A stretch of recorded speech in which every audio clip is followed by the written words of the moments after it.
Assalamualaikum and good day everyone. My name is Nur Izzati binti Abdul Razak. Today, I will present our professional project titled Training and Development, a case study of Al-Zuhal Travel and Tourist Sendian Berhad. We hope this presentation help everyone understand how the company develop the knowledge and skill of its employees. Human Resource Management, or we call HRM, is important because it helps manage employee in an organization. One important HRM function is training and development. It helps employee improve their knowledge, skill, and job performance. In this project, we study how Azuha Travel and Tourist provide training for its employee. Azuha Travel and Tourist is a travel company that provide Hajj and service. The company focus on giving a good service to the customer. To achieve this, Azuha believes that employee training is very important. Therefore, the company regularly develop employee according to their job responsibility. Next, my team will explain the literature review. Assalamualaikum. My name is Nur Akila Syamil binti Hazimi. My metric number is 1242913. So today I will present the literature review on training and development. First, let's look at the differences between training and development. Training is all about teaching the employee the specific skills they need right now for their current job. It has a short-term focus which to solve immediate problem. For example, learning how to use a new software. On the other hand, development is a proactive and has long-term focus, which about helping the employee grow, also prepare them for future roles, leadership, and also career advancement. So together, these two, the ultimate goal of both function is to make things better for the employee and also to improve the overall efficiency of the organization. Now we look at how to run a training program. So to make this work, company must follow a systematic process with three phases, which is the first one is assessment, implementation, and also evaluation. So the first one start with a training needs analysis or called as TNA. Before spending money, the company must analyze three levels, which is the organizational level to see where the training is needed. Task level is to see what skills the job of the employee requires, and lastly the individual level is to see who is actually lacks the skill. Second is implementation. We can use two main methods, which is on the job training, which include coaching or mentoring at the workplace. Meanwhile, off the job training is happen on the outside of the workplace, such as in classroom, seminar, or online e-learning. Lastly, we must evaluate the training using Kirkpatrick 4-level model, which means we measure the employee reaction to the training, which what they learn, whether their behavior changed at work, and also the business's results such as the cost saving or the higher profit. Finally, we must understand that training and development does not stand alone. It is highly connected to the other HR function or human resource function. So the first one is this link with the job analysis and also HR planning. So job analysis help us design the training topic, while HR planning they focus what skills the employee will need in the future. Second, it works with the requirement and performance management, which the training help onboard new hire, and we also use performance appraiser to find the skill gap that need to be fixed with the training. And lastly is a TND, which means training and development, linked with compensation and retention, which means giving the employee training opportunity act as a non-monetary reward. So this will make them happy, which will better relation, and also stop them from leaving the company.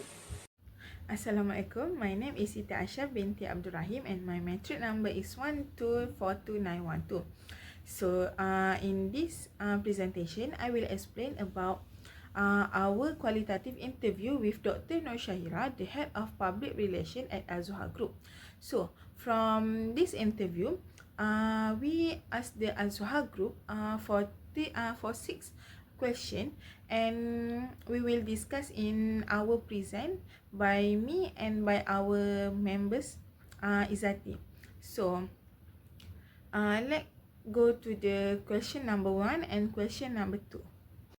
Now we move to the analysis of corporate strategy and skill gap. For corporate strategy, Azwa has two main methods. Number 1, they provide a compulsory 1-week induction program for all new staff. So the number 2, they conduct continuous training 1 or 2 times a year based on department demands. But how does the company find skill gap? So Azwa used 3 data-driven tools. First, top management review, which is KPI, in every 3 to 6 months. So the second one, they look at direct client feedback and satisfaction survey from the Jemaah. So the third, they track staff capability against target metrics such as managing 30 Jemaah per month. Thank you, Kak Chah. Next, I will present the finding for interview question 3 and 4. Based on our interview, Azwa provide different training for different department. This means employees only attend training that is related to their work. For example, the media department learn videography and broadcasting skill. The marketing department focus on digital marketing.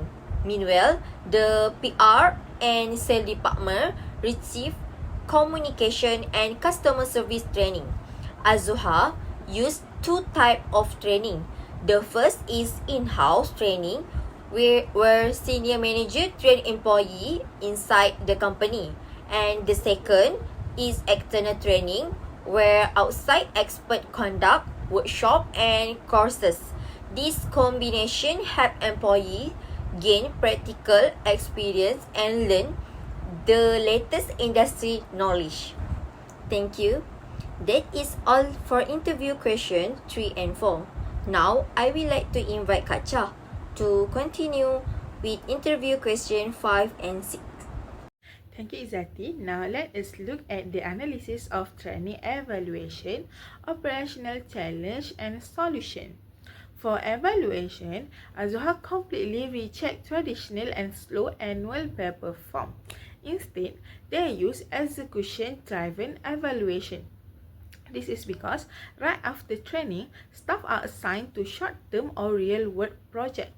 So, Dr. Shaira said supervisor will watch them directly to see how they apply their skill under the pressure. So, they also measure success through the high satisfaction score of returning Jemaah.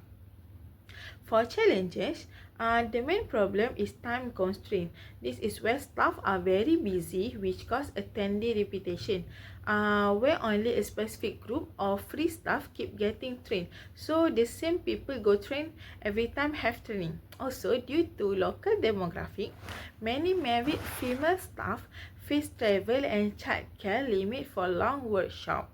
So to solve this, HR calibrate its schedule by organizing shorter, hyper-focused micro session in the office up to 3 times a week. So they also introduce inclusive corporate initiative like family days to balance professional growth with family well-being. In conclusion, Azwa successfully connect human resource theory with business reality. They use real data and adapt to their staff needs to deliver excellent tourism service. Thank you very much. Now I will pass to our team members to continue our presentation.